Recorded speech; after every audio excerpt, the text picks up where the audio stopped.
ఒక 2 మంత్స్ క్రితం అనుకుంటా. పీటల వరకు వచ్చి ఆగిపోయిన పెళ్లి అని న్యూస్ పేపర్‌లో వచ్చిన హెడ్డింగ్ చూసి ఆశ్చర్యపోయాను. ఇందులో ఆశ్చర్యమేముంది? ఇలాంటివి మేము చాలా సార్లు విన్నాం, చూసాం అనుకుంటున్నారా? నేను ఫస్ట్ అలాగే అనుకున్నాను. ఇంతకీ విషయం ఏమిటంటే, ఉత్తరాఖండ్‌లోని ఒక ఊర్లో ఒక అమ్మాయికి, అబ్బాయికి పెళ్లి కుదిరింది. అబ్బాయికి ఐటీలో జాబ్. నెలకు 80,000 సాలరీ. అంతా బాగానే ఉంది. ఈ పెళ్లికి ముందు ప్రీ వెడ్డింగ్ షూట్ అని చేస్తున్నారుగా ఈ మధ్య. దానికోసం పెళ్ళికొడుకు పెళ్లి కూతురికి ఒక లెహంగా కొని తీసుకొస్తాడు. దాని ఖరీదు 20,000. అది ఆ అమ్మాయికి నచ్చలేదు. దానికి ఆ పెళ్ళికొడుకు సరే నీకేదిష్టమో చెప్పు అదే కొనిపెడతాను అంటాడు. అప్పుడు ఆ అమ్మాయి అతనికి ఒక లెహంగా ఫోటో చూపిస్తుంది. దాని ఖరీదు అక్షరాల 1,50,000. అమ్మో! ఇంత ఖరీదైంది నేను కొనలేను అంటాడతను. ఇంకేముంది ఆ అమ్మాయి నాకీ పెళ్ళొద్దు నేనితన్ని పెళ్లి చేసుకోను అని మొండికేసిందంట. అందుకే ఆ పెళ్లి ఆగిపోయింది. ఇప్పుడు మీకు అనిపిస్తుంది కదా! ఇంత సిల్లీ రీజన్స్‌కి కూడా విడిపోతారా అని. నేను అలాగే అనుకున్నాను. హాయ్! హలో! అందరికీ నమస్తే. This is Roja and you are watching wealth info creation. పెళ్లి అనేది ఎవరి జీవితంలోనైనా చాలా ముఖ్యమైన సంఘటన. పెళ్లిలో ఒక వ్యక్తి జీవితం మరొక వ్యక్తితో నిర్ణయించబడుతుంది. మన భారతదేశంలో పెళ్లి అంటే 2 జీవితాలను ఒకటి చేసి 2 కుటుంబాలు కలిసి బ్రతకాలని నిర్ణయించుకుంటారు. కాబట్టి ప్రజలు దీన్ని ఒక చిరస్మరణీయ అనుభవంగా మార్చుకుంటారు. మన దేశంలో పెళ్లి కోసం చాలా ఖర్చు చేస్తారు అనడంలో ఆశ్చర్యమే లేదు. ఒక సర్వే ప్రకారం ఇండియాలో ఒక సంవత్సరానికి 2,00,00,000 కంటే ఎక్కువ పెళ్లిళ్లే జరుగుతాయంట. వీటికి దాదాపు 1,00,000 నుండి 1,10,00,000 ఖర్చవుతుందంట. ఇంకా మన దేశంలో 80% పెళ్లిళ్ళు అప్పు చేసి జరిపిస్తారంట. నేను లాస్ట్ సమ్మర్‌లో నాకు బాగా తెలిసిన ఒక అక్క వాళ్ళ కూతురు పెళ్లికి వెళ్ళాను. ఆ పెళ్లి నేను అనుకున్న దానికంటే చాలా వైభవంగా జరిగింది. నాకు తెలిసినంత వరకు ఆ అక్క వాళ్ళు అంత రిచ్ ఏమీ కాదు. కానీ పెళ్లి మాత్రం చాలా ఘనంగా జరిపించారు. పెళ్లి జరిగాక 2 నెలల తర్వాత ఆ అక్క నాతో అంది, "పెళ్లికి 22,00,000 ఖర్చొచ్చింది. అందులో 10,00,000 వాళ్ళ 8 సంవత్సరాల సేవింగ్స్ అని, ఇంకా 12,00,000 అప్పు తీసుకొచ్చామని." నేను ఎందుకలా చేశారు అంటే తను నాతో అంది, "మంచి సంబంధం, అబ్బాయికి మంచి ఉద్యోగం ఉంది. వాళ్ళకి కూడా మన అమ్మాయి బాగా నచ్చింది. వాళ్ళ కట్నం కూడా వద్దన్నారు. కానీ పెళ్లి మాత్రం ఘనంగా జరిపించాలన్నారు. అందుకే 22,00,000 ఖర్చు చేయాల్సి వచ్చింది" అని. అందులో 5,00,000 బంగారం కొన్నారు. ఇంకా 17,00,000 వేస్ట్ ఖర్చులే. ఇప్పుడు వాళ్ళకి కూడా తెలీదు ఆ డబ్బు ఎలా ఖర్చయిపోయిందో అని. అమ్మాయి డిగ్రీ వరకు చదువుకుంది. చిన్న ఉద్యోగం చేసేది. వాళ్ళ కోడలు ఉద్యోగం చేయడం వాళ్ళకి ఇష్టం లేదని పెళ్లి తర్వాత ఉద్యోగం కూడా మాన్పించేశారు. నాకనిపించింది వీళ్ళు 10,00,000 సేవింగ్స్ చేయడానికే 8 సంవత్సరాల టైం తీసుకున్నారు. ఇప్పుడు 12,00,000 దాని వడ్డీ కూడా ఉంది. అది కంప్లీట్ అవ్వాలంటే ఎంత టైం కావాలా అని. వాళ్ళకు ఇంటర్ చదివే ఇంకో కొడుకు కూడా ఉన్నాడు. వాడు ఎదిగేసరికి వీళ్ళు వాడికి అప్పు ఇస్తారా? లేక ఆస్తి ఇస్తారా? ఇక అమ్మాయి విషయానికి వస్తే అన్నీ సవ్యంగా జరిగితే పర్వాలేదు.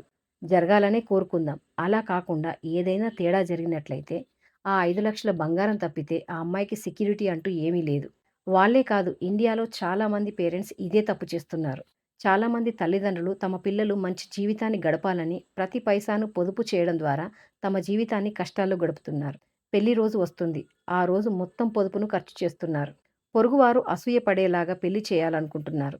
ఇక అబ్బాయిలు, అమ్మాయిలు అయితే వాళ్ళు వెళ్ళిన ది బెస్ట్ వెడ్డింగ్‌తో పోల్చి చూస్తున్నారు. బంధువుల చేత, స్నేహితుల చేత శభాష్ అనిపించుకోవటానికి వాళ్ళు భరించగలిగే దానికంటే ఎక్కువ ఖర్చు చేస్తున్నారు. పెళ్లి అనేది జీవితంలో ఒకేసారి వచ్చే ఒక అద్భుతమైన సంఘటన. లైఫ్ లాంగ్ ఉండే మంచి మెమొరీ. వేడుకలు ఆస్వాదించాలి. నేను కాదనను. కానీ గొప్పలకు పోతే తర్వాత అప్పుల ఊబిలో కూరుకుపోవాల్సి ఉంటుంది. పెళ్లికి వచ్చిన వాళ్ళు ఒక రోజులో అంతా మర్చిపోతారు. కానీ మీరు, మీ కుటుంబ సభ్యులు మాత్రం ఆ అప్పులని సంవత్సరాల తరబడి కట్టాల్సి ఉంటుంది. ఆడపిల్ల తల్లిదండ్రుల గురించి అయితే ఇంక చెప్పనవసరమే లేదు.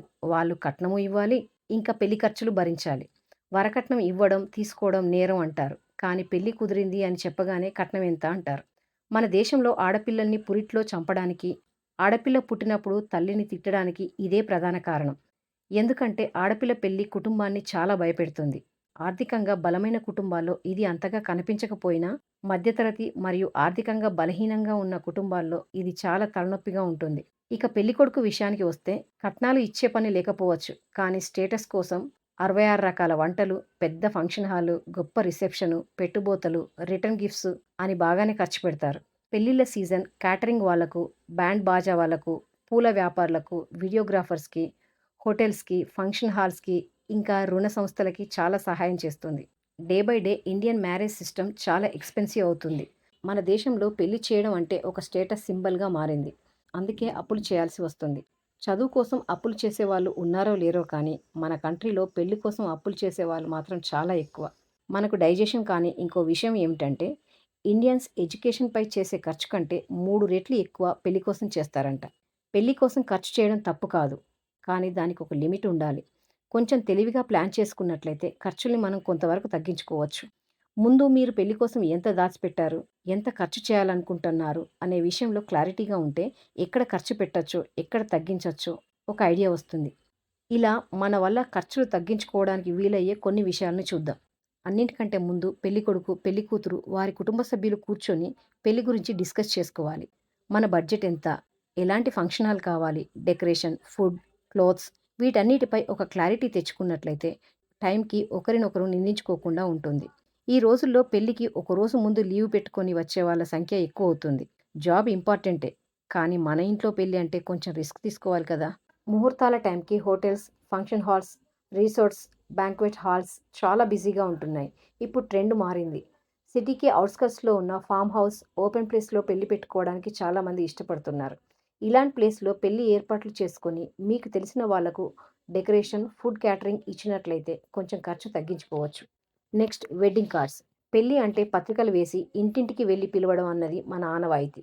కోవిడ్ తర్వాత అంతా కూడా డిజిటల్ రూపానికి మారింది. ఫోటోస్, వీడియోస్ పెడుతూ వెన్యూ లొకేషన్‌ని మ్యాప్‌లో పిన్ చేస్తూ, క్యూఆర్ స్కానర్‌ని యూజ్ చేస్తూ చాలా క్రియేటివ్‌గా వెడ్డింగ్ ఇన్విటేషన్స్ ప్రిపేర్ చేస్తున్నారు. ఇలా డిజిటల్ ఫామ్‌లో వెళ్తే టైం, మనీ 2 సేవ్ చేసుకోవచ్చు. అంటే మేము పర్సనల్‌గా పిలుపులకు వెళ్ళకూడదా అంటే వెళ్ళండి. కానీ అందరికీ అవసరం లేదు.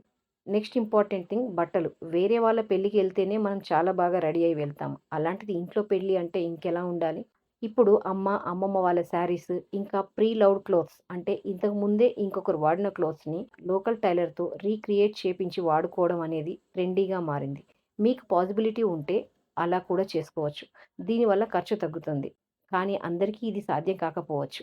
అయితే మాత్రం ప్రయత్నించండి. Next food. చాలామంది మన పెళ్లిలో భోజనం చేస్తే కొన్ని తరాల వరకు గుర్తుండిపోవాలి అనుకుంటారు. అందుకోసమని ఇతర ప్రాంతాలకు చెందిన స్పెషల్ డిషెస్‌ని కూడా ప్రిపేర్ చేపిస్తారు. అవి అందరికీ నచ్చకపోవచ్చు. దానివల్ల ఫుడ్ వేస్ట్ అవుతుంది. అలా కాకుండా మన ప్రాంతానికి చెందిన వంటలను రుచిగా వండించినట్లయితే వచ్చిన వాళ్ళు చాలా తృప్తిగా భోజనం చేసి అది ఎప్పుడూ గుర్తుపెట్టుకుంటారు. దీనివల్ల ఖర్చు కూడా తగ్గుతుంది. Next decoration. ఇప్పుడంతా నేచురల్ ఫ్లవర్స్, ఫ్యాబ్రిక్ వాడుతూ డెకరేషన్ చేస్తున్నారు. దీనికి బదులు ఆర్టిఫిషియల్ ఫ్లవర్స్ వాడుతూ మంచి లైటింగ్ ఇస్తూ డెకరేషన్ చేసినట్లయితే చాలా మట్టికి ఖర్చు తగ్గించుకోగలుగుతాం. ఫోటోస్, వీడియోస్ ఇలా అన్నీ ప్లాన్ చేసుకున్నట్లయితే ఖర్చుల్ని మాక్సిమం తగ్గించవచ్చు అనేది నా ఫీలింగ్. మీరేమంటారు మరి? మీ అభిప్రాయాన్ని తప్పకుండా కామెంట్‌లో తెలపండి. ఇంకా మన ఛానల్‌ని సబ్స్క్రైబ్ చేసుకున్నట్లయితే వెంటనే సబ్స్క్రైబ్ చేసుకోండి. ఈ వీడియో మీకు నచ్చినట్లయితే ఒక లైక్ ఇవ్వండి. యూజ్‌ఫుల్ అనిపిస్తే పెళ్లి ప్లాన్‌లో ఉన్న వాళ్ళకి షేర్ చేయండి. Thank you for watching. Will meet in the next video.